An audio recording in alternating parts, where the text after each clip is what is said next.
Bonjour à tous et bienvenue dans Les Gardiens du quotidien, votre rendez-vous consacré aux faits divers les plus marquants en France avec analyse, contexte et prévention.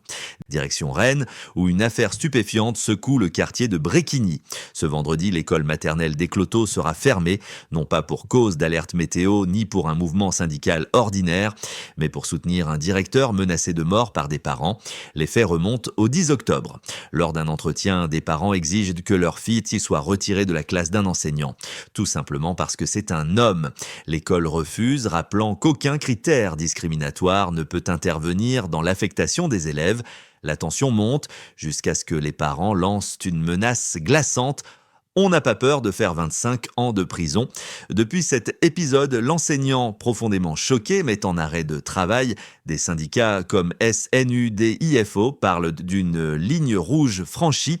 Rappelons qu'en France, moins de 15% des enseignants en maternelle sont des hommes. Céder à ce type d'exigence, disent-ils, ouvrirait la porte à un dangereux précédent, le choix de l'enseignant à la carte selon sexe, religion ou origine. Le rectorat a accordé immédiatement sa protection.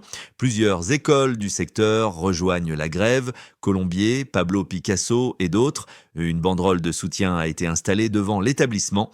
2 plaintes ont été déposées et un éloignement de la famille est envisagé. L'objectif, protéger l'enseignant et apaiser l'école.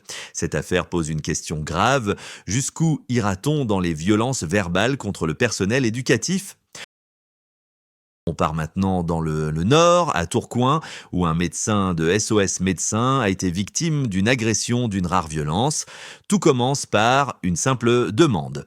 Le matin, une patiente arrive avec 2 enfants, dont l'un particulièrement bruyant. Le médecin demande à plusieurs reprises de calmer la situation pour préserver la salle d'attente. Rien d'anormal jusque-là. Mais l'affaire ne s'arrête pas là. Quelques heures plus tard, un homme, le père de l'enfant, débarque dans le cabinet suivi de la patiente. Il surgit, plaque violemment le médecin au sol et lui assène un coup de poing aux côtes. Une véritable expédition punitive pour avoir simplement demandé un peu de calme. Le praticien a immédiatement porté plainte. Le père s'est rendu de lui-même au commissariat. Il est placé en garde à vue et une enquête pour violence sur professionnels de santé est ouverte. En réaction, les antennes de Lille et Roubaix-Tourcoing ont fermé jusqu'à samedi matin. Le message est clair. Trop, c'est trop. Les violences contre les soignants explosent. Un phénomène national préoccupant. En 2024, l'Ordre des médecins a recensé près de 2000 agressions, une hausse de 26%. Face à cette spirale, une loi votée en juillet 2025 renforce les sanctions. Violences, outrages et menaces contre les soignants sont désormais beaucoup plus lourdement punis. Défendre les soignants, c'est défendre le droit fondamental à se faire soigner en sécurité. Dernier fait du jour, une scène aussi absurde que révélatrice. Dimanche, en plein contrôle d'identité dans le quartier de la Quarantaine, les policiers de la BAC voient arriver un jeune sur une trottinette. Il les insulte, puis baisse son pantalon pour leur montrer ses fesses. Une attitude puérile, mais surtout pénalement répréhensible. Le jeune prend la fuite, mais les policiers le connaissent déjà. Interpellé plusieurs fois, catégorisé comme perturbateur du quartier, il remonte rapidement jusqu'à son domicile et l'arrête chez ses parents. En garde à vue, il ne reconnaît qu'une partie des faits. Il ressort avec une convocation devant la justice pour outrage et exhibition. Une affaire rapide, mais qui montre encore une fois la banalisation des comportements irrespectueux envers les forces de l'ordre. La remise en cause de ceux qui assurent chaque jour le fonctionnement de notre société.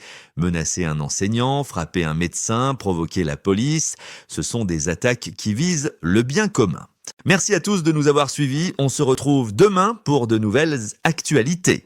D'ici là, restez vigilants et surtout, n'hésitez pas à partager vos expériences ou vos conseils en commentaire. Votre témoignage peut aider d'autres personnes à éviter le pire. Abonnez-vous à la chaîne et rejoignez la communauté des gardiens du quotidien pour ne rien manquer des prochaines alertes, faits divers et conseils de sécurité. Parce que prévenir, c'est déjà agir.